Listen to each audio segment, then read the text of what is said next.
Good morning. എല്ലാവർക്കും നല്ലൊരു ദിവസം ആശംസിക്കുന്നു. അതുപോലെ എല്ലാവർക്കും സുഖമല്ലേ? സുഖമെന്ന് വിശ്വസിക്കുന്നുണ്ട് കേട്ടോ. ഇന്ന് രാവിലെ എണീറ്റപ്പോൾ തന്നെ രാവിലെ വിളക്കൊക്കെ വെച്ച് പ്രാർത്ഥിച്ചു. അതിനുശേഷം ഇന്നൊരു മോർണിംഗ് ബ്രേക്ക്ഫാസ്റ്റിൻ്റെ വീഡിയോ ആയിട്ടാണ് വന്നിരിക്കുന്നത്. നല്ല സോഫ്റ്റ് ഇഡ്ഡലിയും പിന്നെ അതിന് കോമ്പായിട്ട് എടുത്തിട്ടുള്ളത് പൊട്ടാറ്റോ കുറുമയാണ്. രാവിലെ എണീറ്റിട്ട് ആദ്യത്തെ പരിപാടി ഇതാണ് കേട്ടോ, ചായ ഉണ്ടാക്കൽ. ഞാൻ ചായ എപ്പോഴും ഇങ്ങനെയാണ് ഉണ്ടാക്കുന്നത്. പാൽ ആദ്യം ഒഴിച്ചിട്ട് അത് തിളച്ച് വരുന്ന സമയത്ത് ഞാൻ അതിൽ തേയിലപ്പൊടി ഇട്ട് കൊടുക്കും. പിന്നെ തലേന്ന് മാവ് അരച്ച് വെച്ചിട്ടുണ്ടായിരുന്നു. അപ്പോൾ ഇന്ന് ഇഡ്ഡലിക്ക് വേണ്ടി ആവശ്യത്തിന് ഉപ്പൊക്കെ ഇട്ടിട്ട് ഇളക്കി മാറ്റി വയ്ക്കുന്നുണ്ട് കേട്ടോ. പിന്നെ ഇഡ്ഡലി തട്ടെല്ലാം വൃത്തിയാക്കി വെച്ചിട്ടുള്ളതാണ്. അത് ഒന്നും കൂടി തുടച്ച് നന്നായിട്ട് നമുക്ക് മാറ്റി വയ്ക്കാം. അങ്ങനെ നമ്മുടെ പാല് തിളച്ചിട്ടുണ്ട് കേട്ടോ. ഇനി അതിലേക്ക് തേയിലപ്പൊടി ഇട്ട് കൊടുക്കുക, പഞ്ചസാര ഇടില്ല. എന്നിട്ട് പാല് ഒന്നും കൂടി നന്നായി ചൂടായതിലേക്ക് തിളച്ച വെള്ളം ഒഴിച്ചു കൊടുക്കും. വെള്ളം എത്രയാണോ വേണ്ടത് അതിനനുസരിച്ചിട്ട് വെള്ളം ചേർത്ത് കൊടുക്കും. പിന്നെ പഞ്ചസാര ഇടില്ല കേട്ടോ. ഇവിടെ വീട്ടിൽ പൊതുവെ ആരും പഞ്ചസാര ഇട്ട് കുടിക്കില്ല ചായ, അതാണ്.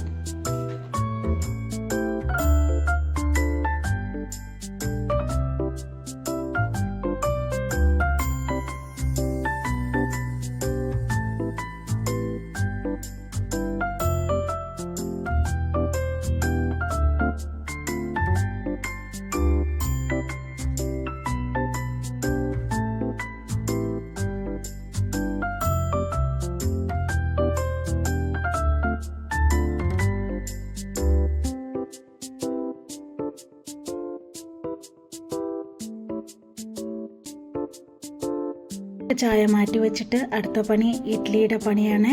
ഇഡ്ഡലി പാത്രം നമുക്ക് സ്റ്റൗവിലേക്ക് വെച്ച് കൊടുക്കാം, ആവശ്യത്തിന് വെള്ളം ഒഴിച്ചു കൊടുക്കാം. ഇനി ഇഡ്ഡലി എങ്ങനെ ഉണ്ടാക്കാമെന്ന് പറയണ്ടല്ലോ, എല്ലാവർക്കും അറിയാവുന്ന കാര്യമല്ലേ.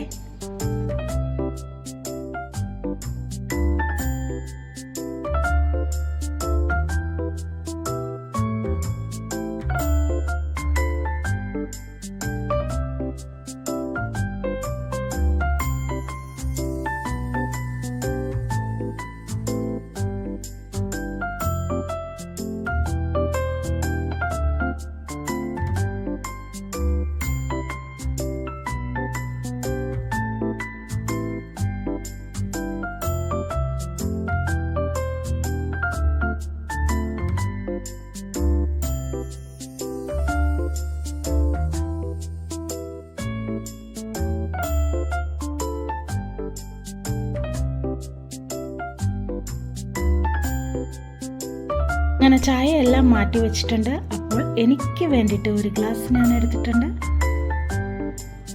ഇഡ്ഡലി വെന്തോന്ന് നോക്കുന്നുണ്ട്. ഇഡ്ഡലി ഇവിടെ വെന്തിട്ടുണ്ട്. നമുക്കിതെല്ലാം തട്ടെല്ലാം മാറ്റി വയ്ക്കാം. എന്നിട്ട് നമുക്ക് കുറുമയുടെ പണി തുടങ്ങാം. ആദ്യം ഒരു അടുപ്പത്തൊരു ചീനച്ചട്ടി വെച്ചിട്ടുണ്ട്. ഇത് പെരുംജീരകമാണ് കേട്ടോ. പിന്നെ 4 ഗ്രാമ്പ് എടുത്തിട്ടുണ്ട്. പിന്നെ അതിലേക്ക് ഫ്രഷ് ആയിട്ടുള്ള തേങ്ങ എടുത്തിട്ടുണ്ട്. ഞാൻ എപ്പോഴും ഇഡ്ഡലിക്ക് ഇങ്ങനെയാണ് കറി ഉണ്ടാക്കാറ്. എന്നിട്ട് ഇതൊരു പച്ച മണം പോകുന്നതുവരെ ഒന്ന് ഇളക്കി കൊടുക്കും. എന്നിട്ട് അതിലേക്ക് കുറച്ച് മല്ലിപ്പൊടി ഇട്ട് കൊടുക്കണം. പക്ഷെ മല്ലിപ്പൊടി ഇല്ലായിരുന്നു, അതുകൊണ്ട് ഞാൻ മുഴുവൻ മല്ലിയാണ് ഇത്തിരി ഇട്ട് കൊടുത്തത്. 1 സ്പൂൺ മല്ലിപ്പൊടിയും പിന്നെ ആവശ്യത്തിന് എരിവിനനുസരിച്ചിട്ടുള്ള മുളക് പൊടിയും മഞ്ഞൾപ്പൊടിയും ഇട്ടിട്ട് നമുക്ക് ആ പച്ച മണം പോകുന്നത് വരെ ഒന്ന് ഇളക്കി കൊടുത്താൽ മതി കേട്ടോ.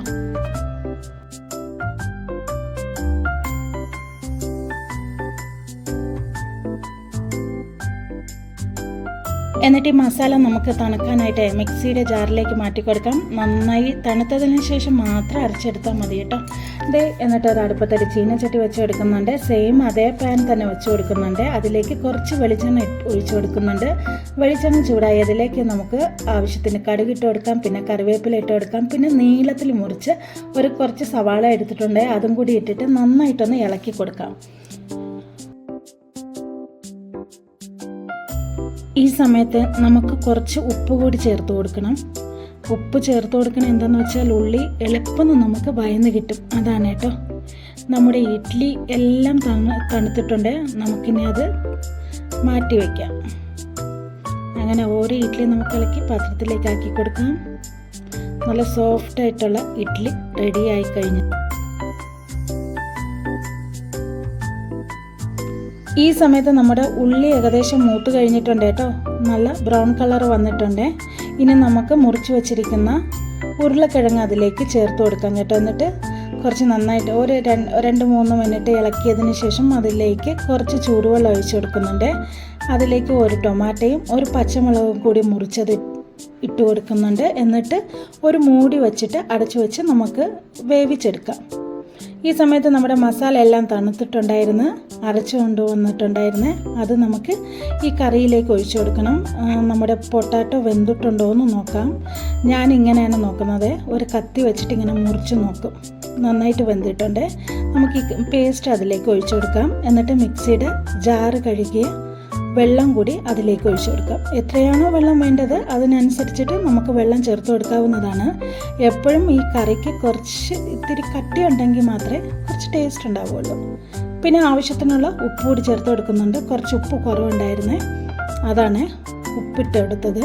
എന്നിട്ട് നമുക്ക് ഒരു 5-6 മിനിറ്റ് ലോ ഫ്ലെയിമിൽ വെച്ചിട്ട് നമുക്കൊന്ന് ചൂടാക്കിയെടുക്കാം. കറി എല്ലാം നന്നായിട്ട് കുറുകി വന്നിട്ടുണ്ട്. അങ്ങനെ നമ്മുടെ സ്വാദിഷ്ടമായ കറി റെഡി ആയിട്ടുണ്ട്. അപ്പോൾ എല്ലാവർക്കും അങ്ങനെ നമ്മുടെ ബ്രേക്ക്ഫാസ്റ്റ് റെഡി ആയിട്ടുണ്ട്. വീഡിയോ എല്ലാവർക്കും ഇഷ്ടപ്പെട്ടു എന്ന് വിചാരിക്കുന്നുണ്ട് കേട്ടോ. ഇഷ്ടപ്പെടുകയാണെങ്കിൽ ഒരു ലൈക്കൊക്കെ തന്ന് സപ്പോർട്ട് കൂടി ചെയ്യണം. പുതിയ ആൾക്കാർ ആരെങ്കിലും കാണുന്നുണ്ടെങ്കിൽ ഒന്ന് സബ്സ്ക്രൈബ് കൂടി ചെയ്യണം. Thanks for watching. വീണ്ടും ഒരു വീഡിയോയുമായി വീണ്ടും കാണാം. ബൈ.